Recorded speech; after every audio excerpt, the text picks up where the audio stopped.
കോഴിക്കോട് വലിയങ്ങാടിയിൽ കോർപ്പറേഷന്റെ ഉടമസ്ഥതയിലുള്ള കെട്ടിടത്തിന്റെ സ്ലാബ് തകർന്നു വീണ് തൊഴിലാളികൾ മരിച്ച സംഭവത്തിൽ പ്രതിഷേധം ശക്തമായി. കോഴിക്കോട് കോർപ്പറേഷൻ ഓഫീസ് കവാടത്തിൽ UDF കൗൺസിലർമാർ കുത്തിയിരുന്ന് പ്രതിഷേധിച്ചു. BJPയുടെ നേതൃത്വത്തിൽ കോർപ്പറേഷൻ ഓഫീസ് പ്രകടനം നടത്തി.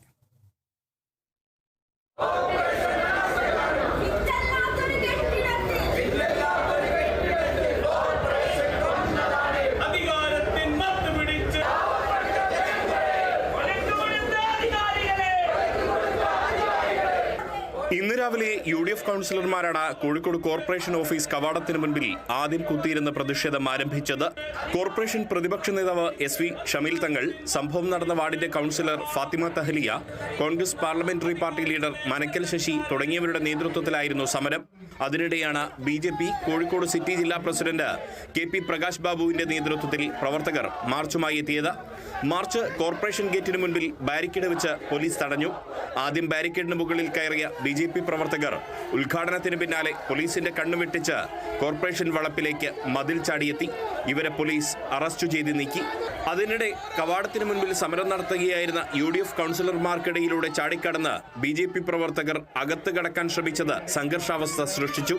ഇതോടെ പ്രവർത്തകരെ പോലീസ് അറസ്റ്റ് ചെയ്ത് നീക്കി. മുതിർന്ന നേതാക്കൾ ഇടപെട്ടാണ് പ്രവർത്തകരെ അവിടെ നിന്നും മാറ്റിയത്.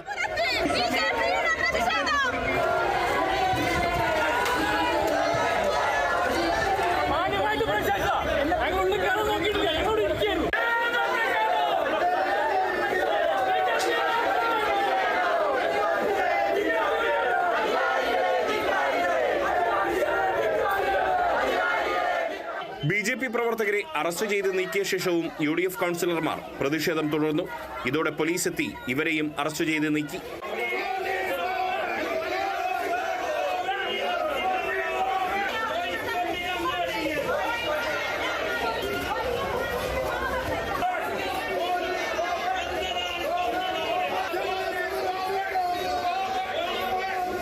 അതിനിടെ സംഭവസ്ഥലം സംസ്ഥാന മനുഷ്യാവകാശ കമ്മീഷൻ ജുഡീഷ്യൽ അംഗം K. ബൈജുനാഥ് സന്ദർശിച്ചു. സംഭവത്തിൽ മനുഷ്യാവകാശ കമ്മീഷൻ കേസെടുത്തിട്ടുണ്ട്. Riyas KMR, Kerala vision news, Kozhikode.